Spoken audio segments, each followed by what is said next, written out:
राज्य में एक गरीब लड़का रहता था जिसका नाम दीनू था। ओ जंगल चला मैं लकड़ी काटने, लेके मेरी कुल्हाड़ी, लेके मेरी कुल्हाड़ी। दीनू कुल्हाड़ी कंधे पर रखे जंगल की ओर जा रहा था। तभी सुरेश रास्ते में आ गया और उसे तिरस्कार भरी नजरों से देखने लगा। ए ए ए दीनू, अरे भैया, अरे अरे अरे अरे कहाँ चले भैया, कहाँ? अरे जंगल जा रहा हूँ मैं लकड़ी काटने, फिर वही बेकार की मेहनत। अरे जब तू लकड़ियाँ काट कर लाता है, कुछ ना कुछ ऐसा होता है कि बेच ही नहीं पाता। अरे आज देखना, फिर कोई ना कोई मुसीबत तेरे साथ होगी ही। हाँ दीनू गहरी सांस लेते हुए आगे बढ़ गया। सुरेश हंसता हुआ चला गया। कुछ देर बाद दीनू जंगल के बीचों बीच लकड़ियाँ काटने में जुटा था। कटाई पूरी होने के बाद वह लकड़ियों का गट्ठा बांध ही रहा था कि अचानक उसे एक शेर की आवाज़ सुनाई दी। शेर को देखते ही दीनू घबरा गया और लकड़ियाँ छोड़कर भागने लगा। हाँ, हे भगवान, हे भगवान, आज तो गया मैं। ये कहाँ से आ गया? अरे भागो भागो दीनू, भागो भागो। दीनू बिना पीछे देखे भागता रहा। गांव पहुंचते ही कांपने लगा। तभी कुछ गांव वाले उसे देखकर हंसने लगे। अरे अरे दीनू फिर भागकर आ गया क्या भाई? लगता है जंगल में कोई मुसीबत आ गई है। कहीं ऐसा तो नहीं कि जंगल में जानवरों ने भी इसे मनहूस मान लिया हो।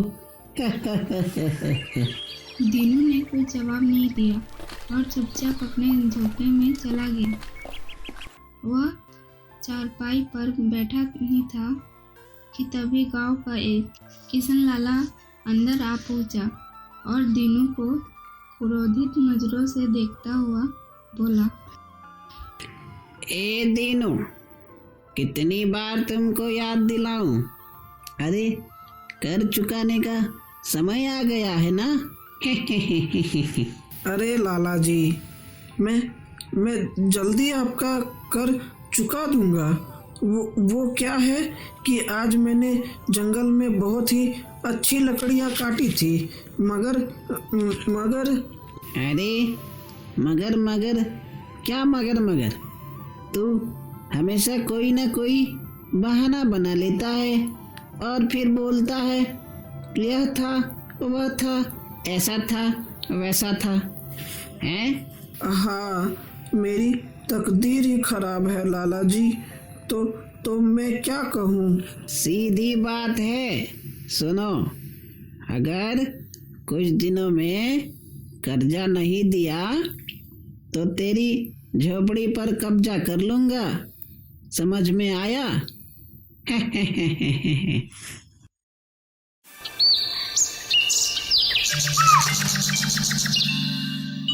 अगली सुबह दीनू कुल्हाड़ी लेकर जंगल की ओर जा ही रहा था कि रास्ते में मीनाक्षी चाची मिली।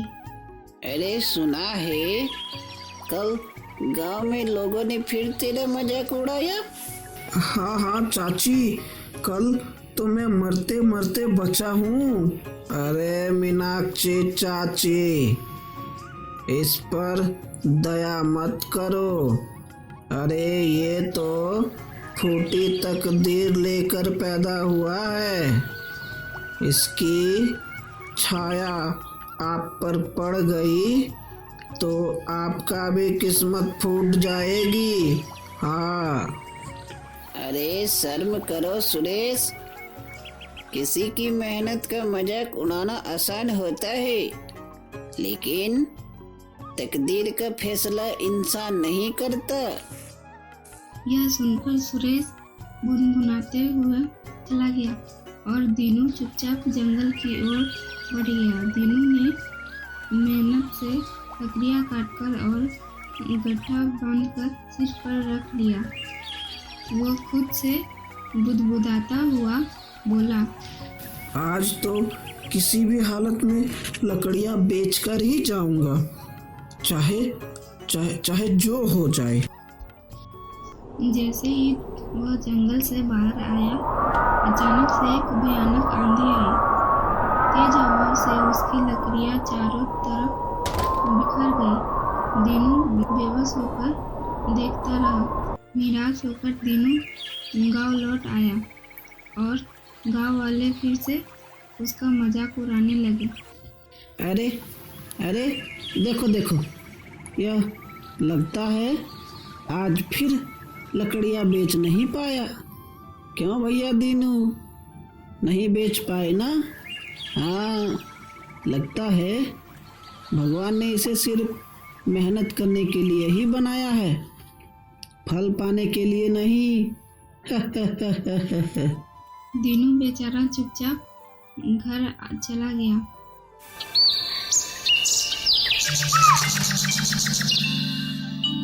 अगले दिन दीनू फिर से जंगल गया और लकड़ियाँ काटकर गांव की सीमा तक ले आया। हाँ, आज कुछ भी हो जाए, आज तो मैं अपनी लकड़ियां बेच कर ही रहूंगा, चाहे जो हो जाए। तभी अचानक बादल गरजने लगे और तेज बारिश हो गई। दीनू निराश होकर आसमान की ओर देखकर बोला, हे भगवान, हे भगवान, क्या मेरी तकदीर कभी बदलेगी नहीं? क्या ऐसे ही रहेगी? जब भी मैं मेहनत करता हूँ तो कुछ ना कुछ हो जाता है और मेरी सारी मेहनतों पर पानी फिर जाता है। हे भगवान। सुरेश हंसते हुए बोला, जैसे ही तू लकड़ियां घर लाया, बारिश आ गई। लगता है तेरी बदकिस्मती पूरे गांव पर भारी पड़ने वाली है। क्यों रे दीनू? दीनू अपमान से भर उठा, लेकिन उसने कोई जवाब नहीं दिया।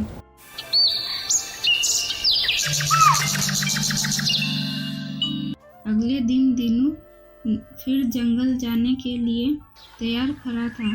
तभी एक गांव वाला हंसते हुए उसके पास आ पहुंचा। अरे दीनू, एक काम कर भाई, इस बार जंगल में भटक जाना और कभी वापस मत आना। हाँ। दीनू ने उसकी बात अनसुनी कर दी और जंगल की ओर चल पड़ा। जंगल पहुंचकर दीनू एक बड़े वृक्ष के नीचे बैठकर उदास होकर आंसू बहाने लगा।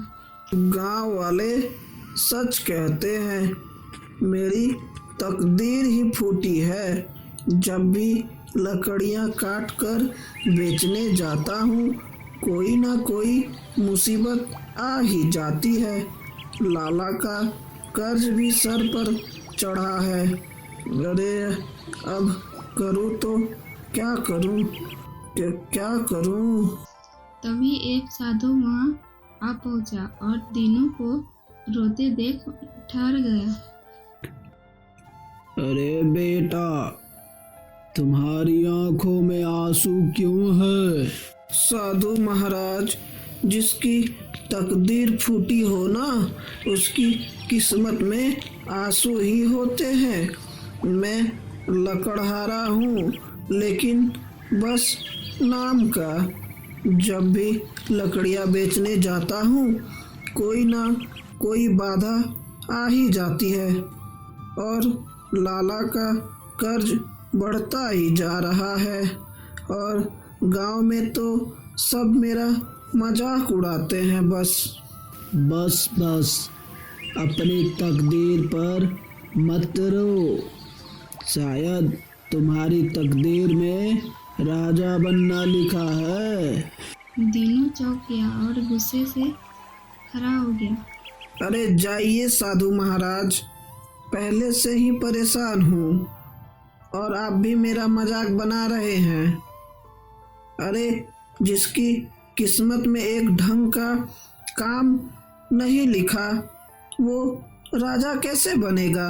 अच्छा हुआ कि गांव वाले यहाँ नहीं हैं, नहीं तो वो और मजाक बना देते। साधु मुस्कुराते हुए वहां से चला गया। दीनू अपने से बुदबुदाने लगा। अब मैं गांव वापस नहीं जाऊंगा, जंगल में ही झोपड़ी बनाकर रहूंगा, नहीं जाना मुझे गांव। वो कुल्हाड़ी उठाकर जंगल में आगे बढ़ गया। दीनू चलते चलते खंडर के पास पहुंच गया। खंडर को देखकर वह हैरान हो गया। अरे ये तो बड़ा विचित्र खंडर है, अंदर क्या है? अंदर चलकर देखता हूँ। हाँ। दीनू धीरे धीरे अंदर चला गया। उसने देखा कि वहाँ सुंदर घने वृक्ष थे, कुछ वृक्ष चंदन के भी थे और उसकी नज़र एक विशाल पत्थर की मूर्ति पर पड़ी जो एक सुंदर स्त्री की थी। अरे ये तो किसी राजकुमारी की मूर्ति लगती है, लेकिन इस खंडहर में क्या कर रही है? दीनू मूर्ति के पास बैठ गया और मूर्ति को देखकर मुस्कुराते हुए बोला, क्या बात है, क्या समय है, तुम भी अकेली हो, मैं भी। तुम पत्थर की हो, मैं पत्थर का नहीं, लेकिन जब लोग मेरा मजाक उड़ाते हैं तब मैं पत्थर जैसा हो जाता हूँ। क्या करूँ, जवाब देने का कोई फायदा भी तो नहीं है ना, हैं? वह काफी देर तक मूर्ति से बातें करता रहा, फिर कुछ चंदन के पेड़ों को देखकर बोला, अरे हाँ, यह चंदन की लकड़ी तो बहुत महंगी बिकेगी। हाँ, इसे ही काटता हूँ, रुक जाओ। इतना बोल के वो कुल्हाड़ी उठाकर लकड़ियाँ काटने लगा और गठरी बांधकर गांव की ओर लौट गया और बाजार में लकड़ी बेचने लगा। तभी एक व्यापारी वहां आ पहुंचा। ओ भैया, यह लकड़ी तो बड़ी सुंदर है। हाँ, यह तो चंदन की लकड़ी मालूम पड़ती है। बताओ भैया, तुम इसे कहाँ से लेकर आए? हाँ? अरे इससे तुम्हें क्या मतलब, कहाँ से लेकर आए हैं? अरे देखो भैया, लेना है तो लो, वरना आगे बढ़ो, चलो। अरे हाँ, मैं खरीदूंगा। रुक जाओ। ये लो भैया, ये लो, इसकी अच्छी कीमत। हाँ। दीनू ने खुश होकर धन रख लिया और व्यापारी लकड़ियाँ लेकर चला गया। तभी वहाँ सुरेश आ पहुंचा। अरे दीनू, यह तो चमत्कार ही हो गया। वाह भाई वाह, लगता है तूने जंगल से लकड़ियाँ काट भी ली और अच्छे दामों में बेच भी दिया। लगता है अब तेरी किस्मत बदल रही है। हाँ। यह कहकर सुरेश हंसता हुआ चला गया। दीनू सिक्के लेकर लाला के घर चला गया और लाला का कर्ज देते हुए बोला, अरे लाला जी, तुम्हारा कर्ज चुका दिया है, ठीक है ना? लाला चौंकते हुए बोला, अरे हाँ, अरे मुझे तो यकीन ही नहीं हो रहा है, तेरी लकड़ियाँ बिक गई और तूने इतना धन कमा लिया। लगता है तेरी तकदीर बदल रही है, क्यों? दीनू बिना कुछ कहे वहां से चला गया, लेकिन उसके कानों में सुरेश और लाला की बातें गूंज रही थी। क्या सच? मेरी तकदीर बदल रही है।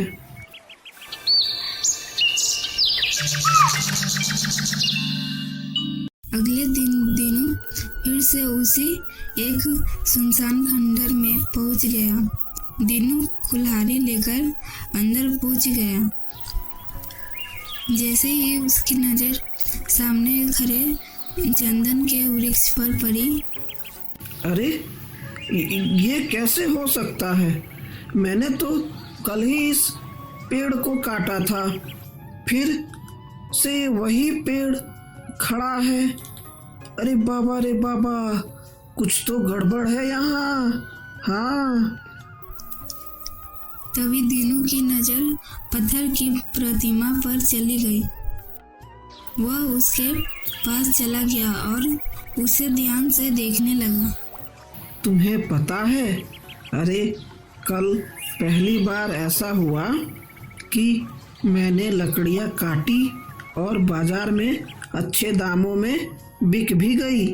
शायद तुम मेरे लिए भाग्यशाली हो। काश कि तुम मेरी पत्नी होती। अरे अरे क्षमा करना, मुझे तो यह कहने का कोई अधिकार ही नहीं। लेकिन हाँ, सच कहूँ तो जब पहली बार तुम्हें देखा तभी मुझे तुमसे प्रेम हो गया था। हाँ। कुछ देर बाद वह फिर से चंदन का वृक्ष काटकर लकड़ियों को बाजार में बेचने के लिए चला गया।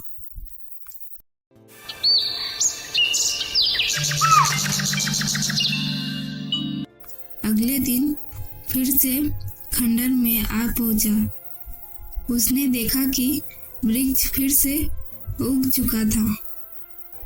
अरे दादा रे दादा, फिर से वही पेड़।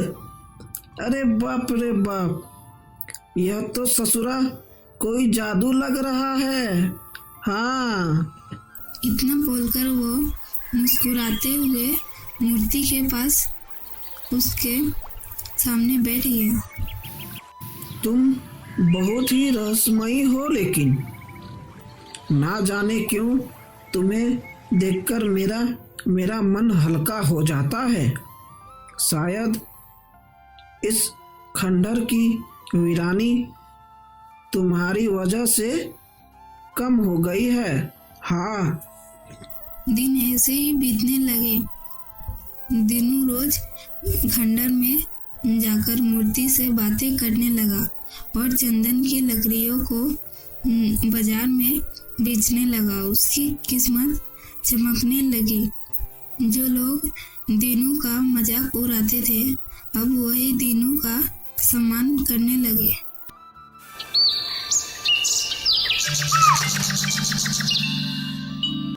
अरे ये पेड़ काटने के बाद फिर से खुद ब खुद कैसे एक रात में इतना बड़ा हो जाता है? अरे पहले के जैसा इस राज का तो पता लगाना ही होगा। आज रात इसका पता लगाकर ही रहूंगा मैं। दीनू उस रात छुपकर देखने लगता है। जब आधी रात होती है तब मूर्ति की ओर से एक चमकती हुई रोशनी आती है और उस पेड़ से टकराती है और वो पेड़ पहले के जैसा ही हो जाता है। अरे ये कैसा राज है? ये तो कोई चमत्कारी मूर्ति है। हाँ।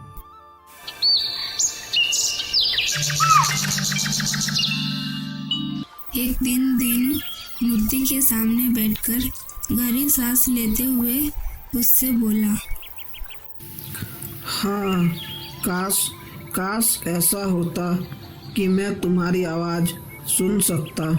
काश तुम पत्थर की नहीं बल्कि जीवित होती। मैं कब से तुम्हारी ही बातें सुन रही थी। दीनू, तुम्हारी सच्चाई ने मेरे अंदर की आत्मा को जगा दिया है। अब मैं तुमसे बात कर सकती हूँ। पत्थर की मूर्ति को बात करते हुए देखकर दीनू घबराकर इधर उधर देखने लगा। उसके चेहरे पर भय और घबराहट दोनों झलक रहे थे। हाँ हाँ, यह कैसे संभव है? तुम पत्थर की मूर्ति हो, फिर तुम मुझसे बात कैसे कर सकती हो? हाँ?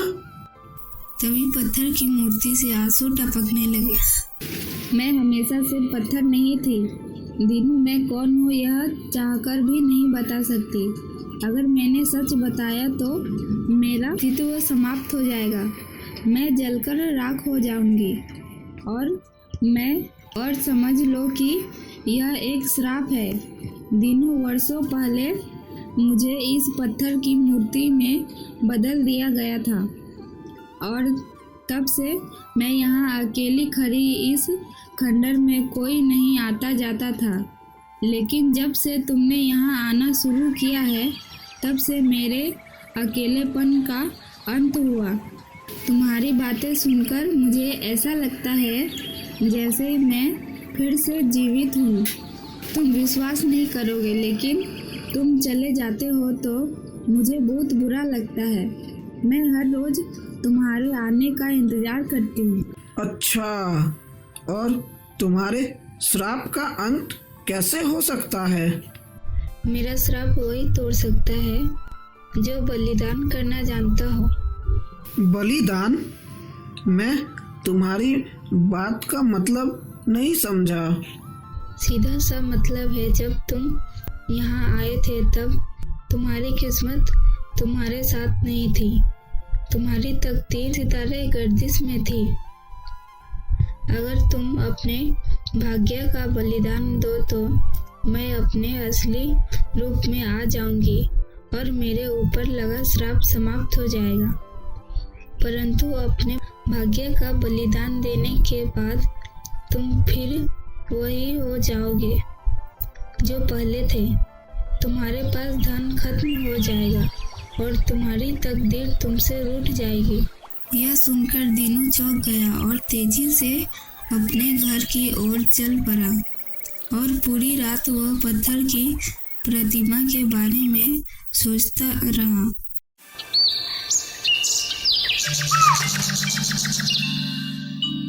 अगली सुबह वह स्वयं से बोला, अरे मैं कितना मतलबी हो गया हूँ। अगर मेरे भाग्य का बलिदान करने से इस मूर्ति का श्राप समाप्त हो सकता है तो मुझे ऐसा करना चाहिए। ना जाने यह लड़की कौन होगी और इसके माता पिता का उसके बिना क्या हाल होगा। बेचारी, नहीं, मुझे इसकी मदद करनी ही चाहिए। हाँ, मैं जाता हूँ। दीनू खंडर में पहुँच गया। देखो, कल तुम्हारी बातों पर गौर किया तो मुझे बहुत बुरा लगा। कल मैं बड़ा ही मतलबी हो गया था और बिना जवाब दिए यहाँ से चला गया था। देखो, मैं बलिदान देने के लिए तैयार हूँ, लेकिन सच तो यह है कि मतलब मैं तुमसे प्रेम करने लगा हूँ और वह प्रेम ही क्या, जो अपनी प्रेमिका के लिए एक छोटा सा बलिदान ही ना दे सके।